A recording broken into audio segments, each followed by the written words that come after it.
नमस्कार, एनटिभी कोहलपुर समाचारमा स्वागत छ। म पुरुषोत्तम सापकोटा र सांकेतिकरणमा हुनुहुन्छ दोबासे रति बस्नेत। पुसमा पकाएर माघमा खाने पर्व माघे संक्रान्ति अर्थात् मकर संक्रान्ति माघे संक्रान्तिले आज थारू समुदायले माघी भनेर मनाइरहेका छन् भने 12 र 18 मगरात क्षेत्रमा यसलाई संक्रान्ति भनेर भनिन्छ। नयाँ वर्षको रूपमा माघी मनाउने थारू समुदायले आजकै दिन आफ्नो परम्परा अनुसार बितेको वर्षको समीक्षा र आगामी वर्षको योजना बनाउँछ। मगर समुदायले यो पर्वलाई चेली पूजेर मनाउँछन्। भूगोल अनुसारको जाति र जाति अनुसारका पहिचान परम्परा छन्। आजको समाचारमा माघ महिनाको महिमा र रोकिएका मेला महोत्सवका खबरहरू छन् र बढ्दै गएको कोरोना भाइरसको संक्रमण दरका प्रसङ्गहरू। तर सुरुमा प्रमुख समाचार। आज माघे संक्रान्ति पर्व पश्चिम नेपालका थारू समुदायले धुमधामका साथ माघी मनाउँदै मगर समुदायमा चेली पुज्ने परम्परा कायमै। नेपालमा कोरोना भाइरसको संक्रमण दरले गति लिँदै आज 4600 व्यक्तिमा संक्रमण, एकै दिन 4 जना संक्रमितको मृत्यु। सर्वाङ्गीण विकासका लागि योग भन्ने नाराका साथ आज योग दिवस मनाइयो। नेपालमा योग र प्राकृतिक चिकित्सा अभ्यास उत्साहजनक।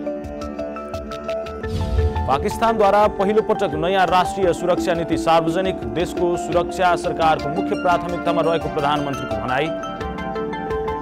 र दोस्रो संस्करणको टाइगर कप भलिबलमा महिलातर्फको उपाधि एपीएफ र पुरुषतर्फको उपाधि आर्मीलाई, महिलातर्फ आर्मी उपविजेतामै सीमित।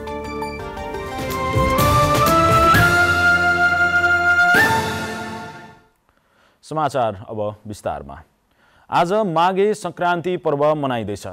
सूर्य धनु राशिबाट मकर राशिमा प्रवेश गर्ने संक्रान्ति भएकाले माघ 1 गतेलाई मकर संक्रान्ति पनि भनिन्छ। यस वर्ष कोरोना भाइरसको संक्रमण फैलिन थालेपछि मेला महोत्सवहरू रोकिए पनि शहरमा चहल पहल भने छ। थारू समुदायले नयाँ वर्षको रूपमा मनाउने माघी वर्ष मगर समुदायको माघे संक्रान्ति अर्थात् चेली पुज्ने तिहारको रूपमा मनाउने गर्दछन्। मौसम चिसो छ तर गाउँ शहरका घर आँगनमा रौनक छ। थारू समुदायले नयाँ वर्षको रूपमा मनाउने माघी पहाडी समुदायको पनि ठूलो चाड हो। थारू बस्तीमा ढिक्री पाकिरहँदा पहाडी समुदायको घरमा सेलरोटी पाकेको छ। बहुजाति, बहुभाषा, बहुधार्मिक र बहुसांस्कृतिक परम्परा भएको नेपाली समाजमा माघ 1 गतेको आफ्नै मौलिक परम्परा छन्। आमाहरूले जो तौरहरू तरुलहरू बनाएर गर्ने, त्यसपछि अब विभिन्न परिकारहरू अब जस्तै माघेको खानेकुराहरू माघी परिकारहरू बनाएर यसो हामीले यहाँ पस्किया पनि थियौँ। र माघे संक्रान्तिका दिन घिउ, चाको, तिलका परिकार, तरुल, पालुङ्गो, खिचडी आदि खाने चलन छ भने सुदूरपश्चिम प्रदेशको कैलालीमा थारू समुदायको बाहुल्यता रहेको छ। माघ 1 गतेलाई यहाँका थारू समुदायले माघी पर्वका रूपमा धुमधामका साथ मनाउँदैछन्। खानपान मात्रै नभएर माघीको महत्व थारू समुदायमा सांस्कृतिक र राजनीतिक रूपबाट पनि बढिरहेको छ। यस दिन थारू समुदायका व्यक्तिहरूले नयाँ वर्षका रूपमा माघी मनाएर आफूभन्दा ठूला बडासँग आशीर्वाद लिने गर्दछन्। ढिक्री खान्छन्, बुङ्गुरको मासु खान्छन्, ढोग गर्छन्, सबैलाई ठुलो बडालाई सानोलाई। अब 4 दिनसम्म त नाच्छन् गान्छन्। अब माघी मनाउनका लागि पहाडी र थारू समुदायका छोरी चेलीहरू माइत आएका छन्। माइत नआएका छोरी चेलीका लागि थारू समुदायका दाजुभाइहरूले खानेकुरा छुट्याएर राख्ने गर्दछन्। तर यस वर्षको माघे संक्रान्तिमा कोरोना भाइरसको संक्रमणको प्रभाव छ। नाचगान र मेला महोत्सवमा विगत जस्तो उल्लास देखिँदैन। निर्मला खडायत, नेपाल टेलिभिजन, सुदूरपश्चिम प्रदेश, कैलाली।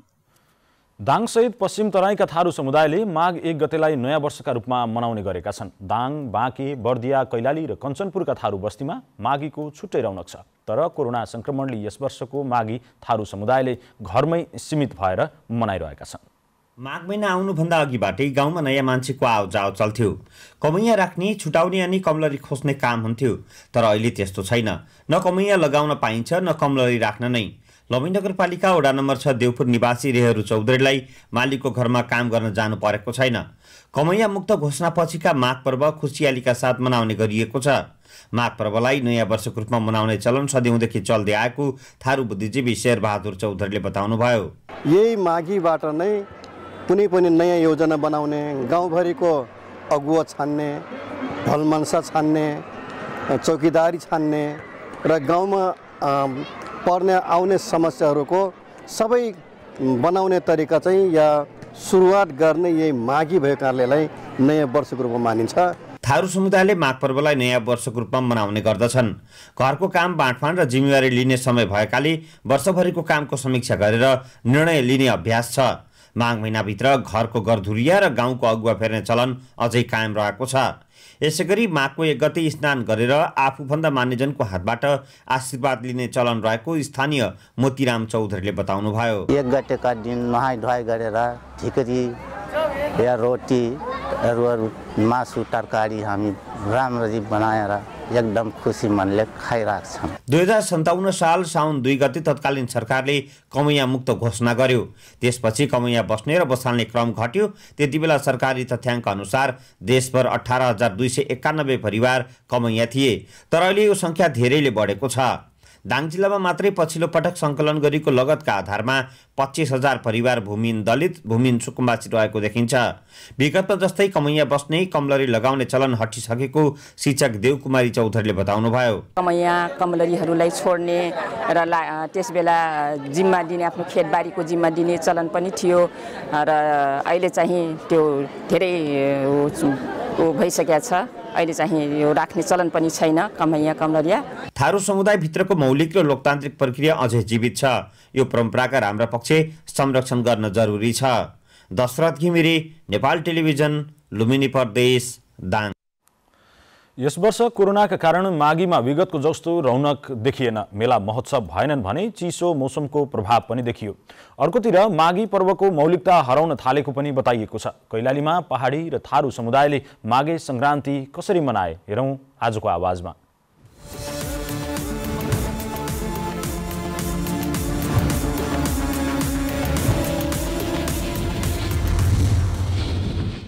रमाइलो भइरहेछ, मनाइरहेछन्।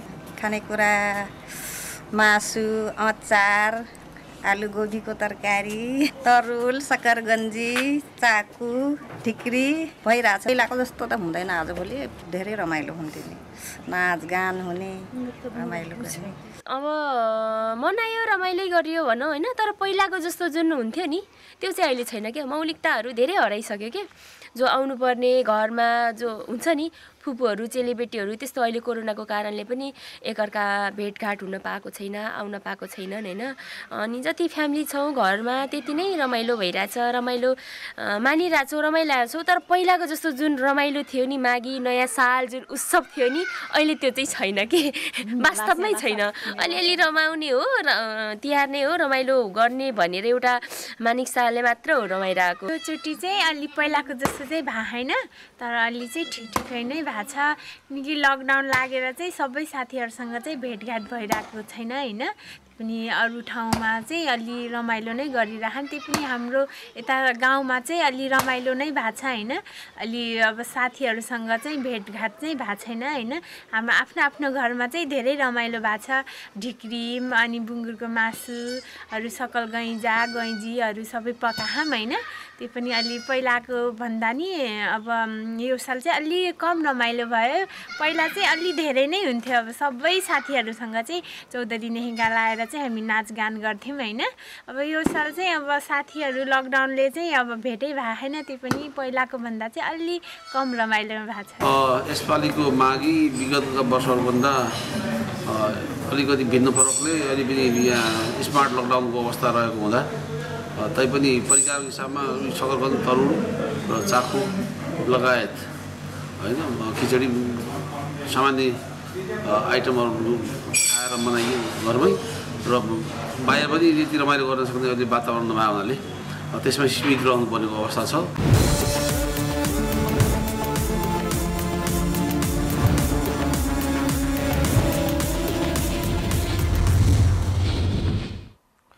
नेपालका 4 धाम मध्येको एक धाम गुल्मी, पाल्पा र स्याङ्जाको सङ्गम स्थल रिडीमा लाग्ने मेला माघे संक्रान्तिको मेला यस वर्ष कोरोना जोखिमका कारण लाग्न सकेन। यस वर्ष मेला नलाग्दा धेरै ठाउँबाट घरेलु तथा औद्योगिक वस्तु बिक्री गर्ने व्यापारीहरू मर्कामा परेका छन्। रिडीमा माघे संक्रान्तिको अवसरमा ठूलो मेला लाग्ने गर्दछ। कोरोना जोखिमका कारण अघिल्ला वर्षहरूमा जस्तो रौनक नभए पनि भक्तजनहरू टाढा टाढाबाट स्नान र पूजा गर्न भने पुगेका छन्। रुरु क्षेत्र धार्मिक, पौराणिक, ऐतिहासिक तथा पर्यटकीय दृष्टिकोणले निकै महत्त्वपूर्ण मानिन्छ। दाङको प्रसिद्ध धार्मिक स्थल बगार बाबा धाममा भने मेला लागेको छ। यस्तै बाराकुने दह क्षेत्रमा पनि मानिसहरूको भिड देखियो। आज स्थानीय प्रशासनले मेला महोत्सव लगाउन रोक लगाए पनि श्रद्धालु भक्तजनहरूको मन्दिर क्षेत्रमा भिड लागेको थियो। रिहार क्षेत्रमा भारतीय तीर्थयात्रीको समेत घुइँचो लागेको छ। नेपाल भारत सीमा क्षेत्रमा कडाई नगरिएका कारण भारतीय तीर्थयात्री रिहारमा मेला भर्न पुगेका हुन्। यस्तै पाल्पामा कोरोना संक्रमण बढ्दै गएपछि स्थानीय प्रशासनले मेला महोत्सव तथा मानिसको जमघट हुने सबै कार्यक्रममा रोक लगाएको छ। समाचारको क्रम जारी नै छ। अहिलेलाई एकैछिनको विश्राम।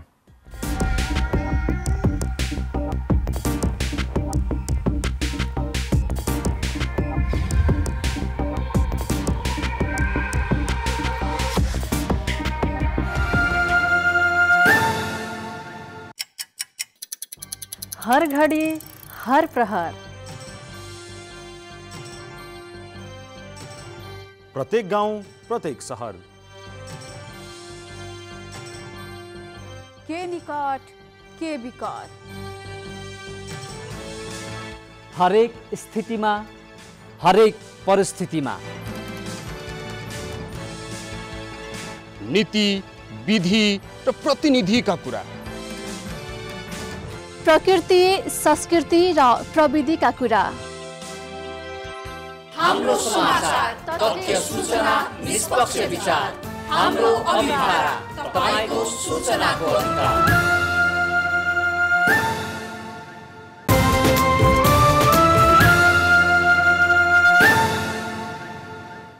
विश्रामपछि समाचारमा पुनः स्वागत छ। अब बाँकी समाचार। नेपालमा आज 4636 जनामा कोरोना भाइरसको संक्रमण पुष्टि भएको छ। पीसीआर र एन्टिजेन गरी 14556 जनाको परीक्षण गरिएकोमा 4636 जनामा कोरोना संक्रमण पुष्टि भएको स्वास्थ्य तथा जनसङ्ख्या मन्त्रालयले जनाएको छ। आज 350 जना कोरोना मुक्त भएका छन् भने थप 4 जनाको मृत्यु भएको छ। यो सँगै नेपालमा कोरोनाका कारण मृत्यु हुनेको संख्या 11617 जना पुगेको छ। नेपालमा 21584 जना कोरोना भाइरसका सक्रिय संक्रमित रहेका छन्। यस्तै आज 4,35,193 जनाले कोरोना विरुद्धको खोप लगाएका छन्। यो सहित नेपालमा अहिलेसम्म कोरोना विरुद्धको खोप लगाउनेको संख्या 2,79,11,188 जना पुगेको स्वास्थ्य मन्त्रालयले जनाएको छ। सरकारले भोलिदेखि कोरोना भाइरस विरुद्धको बुस्टर मात्रा खोप दिने भएको छ। अग्रपंक्तिमा काम गर्ने व्यक्तिहरूलाई माघ 2 गतेदेखि र 60 वर्षभन्दा माथिका सबै ज्येष्ठ नागरिक अनि खोपको पूर्ण मात्रा लगाएको 6 महिना पूरा भएका व्यक्तिलाई माघ 14 गतेदेखि बुस्टर मात्राको खोप दिने स्वास्थ्य तथा जनसङ्ख्या मन्त्रालयले जनाएको छ। बुस्टर डोजका लागि मन्त्रालयले प्रदेश स्वास्थ्य निर्देशनालय, प्रदेश स्वास्थ्य आपूर्ति व्यवस्थापन केन्द्र र 77 वटै स्वास्थ्य कार्यालयलाई निर्देशन दिइसकेको छ।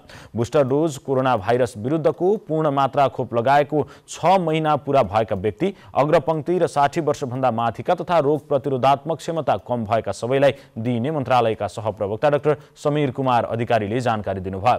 रोग प्रतिरोधात्मक क्षमता कम भएका बिरामीमा सक्रिय क्यान्सरका बिरामी, अङ्ग प्रत्यारोपण गरेका बिरामी, एचआईभी भएका बिरामी, उपचारका क्रममा रोग प्रतिरोधात्मक क्षमता कम गराउने औषधि सेवन गरिरहेका बिरामी पर्दछन्। कोरोना भाइरस संक्रमण बढेसँगै सरकारले बुस्टर डोज दिन थालेको हो। कर्णाली प्रदेश सरकार विस्तार नहुँदा कोरोना संक्रमण नियन्त्रणमा समस्या भएको छ। जीवनबहादुर साईले मुख्यमन्त्रीको शपथ खाएको 3 महिना पुग्दा पनि मन्त्री परिषदले पूर्णता पाउन नसक्दा बढ्दै गइरहेको कोरोना संक्रमण नियन्त्रणको काम प्रभावकारी हुन नसकेको हो। मुख्यमन्त्री सहित 8 वटा मन्त्रालय रहेको प्रदेशमा 2 जना मात्र मन्त्री हुनुहुन्छ भने 5 वटा मन्त्रालय मुख्यमन्त्री साईले नै सम्हाल्दै आउनु भएको छ।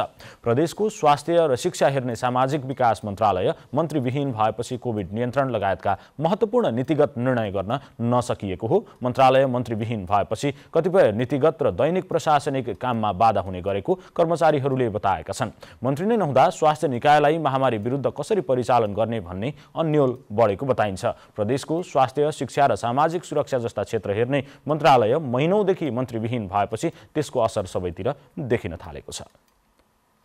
सर्वाङ्गीण विकासका लागि योग भन्ने नाराका साथ 7औं राष्ट्रिय योग दिवस आज देशभर मनाइँदैछ। नयाँ भेरिएन्ट सहितको कोरोना संक्रमण बढ्न थालेपछि शिक्षा विज्ञान तथा प्रविधि मन्त्रालयले दिवस भर्चुअल माध्यमबाट गर्न निर्देशन दिएको थियो। योगको नियमित अभ्यास गर्नेमा रोग प्रतिरोधी क्षमता वृद्धि हुने भएकाले कोरोनाबाट समेत बच्न सहयोग पुग्ने विश्वास गरिन्छ। नेपालमा 2072 सालदेखि माघ 1 गते राष्ट्रिय योग दिवस मनाउने गरिएको छ। आधुनिक युगको प्रभावमा यसलाई चटक्क बिर्सिएका नेपाली युवा युरोप र अमेरिकामा समेत उपचार प्रयोगमा आउन थालेपछि योगतिर नेपालीहरू आकर्षित हुन थालेका हुन्। योग दिवस मनाउन थालेपछि योग र आयुर्वेदको क्षेत्र विकसित हुने अपेक्षा गरिएको छ। नेपालमा योग र प्राकृतिक चिकित्साको औपचारिक अध्ययन अध्यापन नेपाल संस्कृत विश्वविद्यालयको वाल्मीकि विद्यापीठमा हुँदै आएको छ। समाचारको क्रम जारी नै छ, एकैछिनको विश्राम।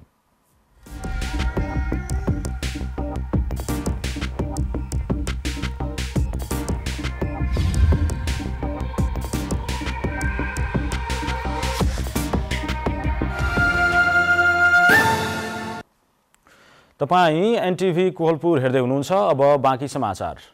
नेपालकै ताजमहलका रूपमा चिनिएको पाल्पाको रानीमहल दरबार संग्रहालयका रूपमा विकसित गरिएको छ। खड्ग शमशेरले निर्माण गरेको दरबारमा उहाँले प्रयोग गरेका भाँडा, मूर्ति, शङ्ख, शालिग्राम जस्ता सामग्री राखिएको छ। तानसेन नगरपालिकाका प्रमुख अशोक कुमार शाहीले पहिलो चरणमा सरसफाई, खानेपानी, विद्युत, इन्टरनेट, क्यामेरा लगायतका सामग्रीको व्यवस्थापन भएको बताउनुभयो।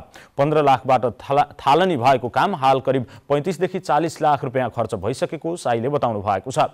रानीमहलको सम्पूर्ण विकास गर्न 10 करोड भन्दा बढी बजेट आवश्यक पर्ने अनुमान गरिएको छ। विक्रम सम्वत 1950 मा पाल्पा गौडाका तैनाथवाला प्रधान सेनापति खड्ग शमशेरले आफ्नै दिवंगत रानी तेजकुमारीको सम्झनामा रानीमहल निर्माण गर्नुभएको थियो। विक्रम सम्वत 1950 मा शिलान्यास गरी 1954 मा कालीगण्डकीको चट्टानमाथि पश्चिमी कला कौशलको बेजोड नमुनाले सिंगारेर महल बनाइएको छ।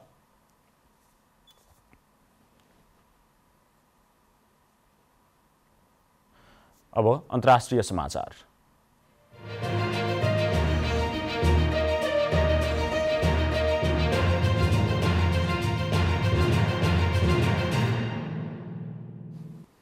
पाकिस्तानले पहिलो पटक नयाँ राष्ट्रिय सुरक्षा नीति सार्वजनिक गरेको छ। भारत सहितका छिमेकी देशसँग शान्तिपूर्ण सम्बन्धको नीति अवलम्बन गर्ने लगायतका विषय समेटेर पाकिस्तानले सुरक्षा नीति तयार पारेको हो। पाकिस्तानी प्रधानमन्त्री इमरान खानले आज 100 पेजको राष्ट्रिय सुरक्षा नीति सार्वजनिक गर्नुभएको छ। कश्मीरको मुद्दाको टुङ्गो नलागे पनि पाकिस्तानले भारतसँग शान्तिपूर्ण सम्बन्ध स्थापित गरी व्यापार विस्तारलाई महत्त्व दिएको छ। सुरक्षा नीति सार्वजनिक गर्दा प्रधानमन्त्री खानले देशको सुरक्षा सरकारको मुख्य प्राथमिकता भएको बताउनु भएको छ। राष्ट्रिय सुरक्षा नीतिलाई पाकिस्तानको राष्ट्रिय सुरक्षा समिति र संघीय मन्त्रीमण्डलले डिसेम्बरको अन्तिमतिर अनुमोदन गरेको थियो। अब आर्थिक समाचार।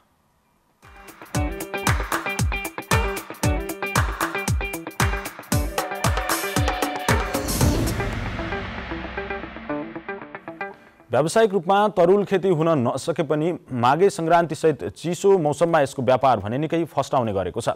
कन्दमूल अन्तर्गत पर्ने तरुलका लागि अझै पनि वनकै भर पर्नुपर्ने बाध्यता छ। तर माघे संक्रान्तिमा तरुल तथा चाकु खानै पर्ने हिन्दू परम्परा अनुसार तरुलको व्यापार पनि निकै फस्टाएको छ। जमिन मुनि फल्ने फल रहेकाले तरुलमा कुनै विषादी हुँदैन। यसमा रोग तथा किराको आक्रमण समेत नहुने हुँदा खानका लागि उपयुक्त भएकाले पनि तरुलको माग बढेको हो। बजार क्षेत्रमा जंगल र खेतबारीमा उत्पादित तरुल तथा शकरखण्डको माग प्रशस्तै छ। तरुल उसिनेर आगोमा पोलेर तथा तरकारीका रूपमा खाने चलन पनि रहेको छ। माघे संक्रान्तिका अवसरमा सामाजिक तथा सांस्कृतिक महत्त्वका कारण पनि तरुल खाने चलन रहिआएको छ। अब खेलकुद समाचार।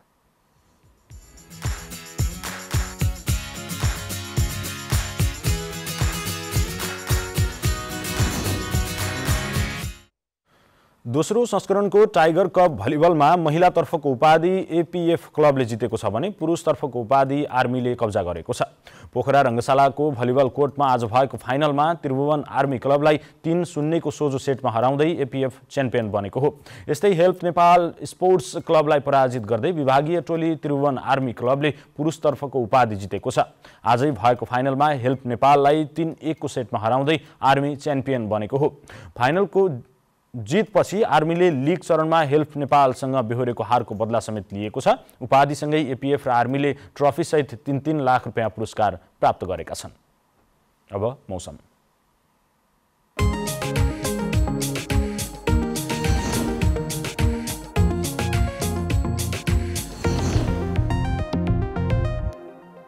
हाल देशमा कुनै उल्लेखनीय मौसमी प्रणाली छैन। देशका पहाडी भूभागहरूमा आंशिक बदली भएको छ। आज राति भने प्रदेश 1, बागमती प्रदेश, गण्डकी प्रदेश र सुदूरपश्चिम प्रदेशमा आंशिक बदली तथा बाँकी प्रदेशमा मौसम सामान्यतया सफा रहनेछ। अब मौसम सम्बन्धी थप विवरण।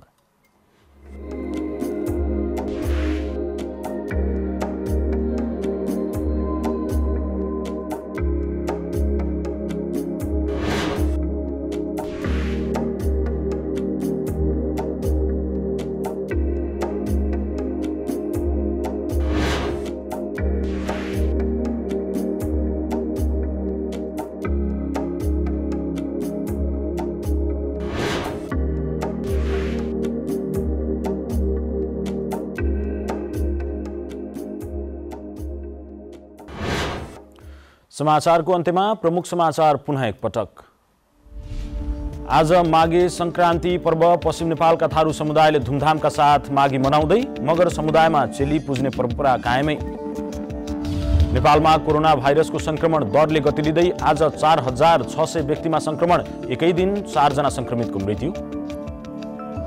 सर्वाङ्गीण विकासका लागि योग भन्ने नाराका साथ आज योग दिवस मनाइयो। नेपालमा योग र प्राकृतिक चिकित्सा अभ्यास उत्साहजनक।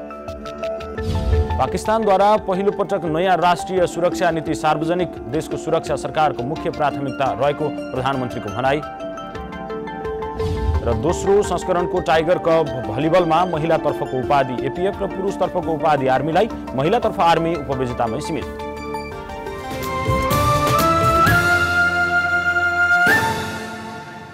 हवस् त अहिलेलाई समाचारको सिलसिला यति नै। बिदा दिनुहोस्। नमस्कार।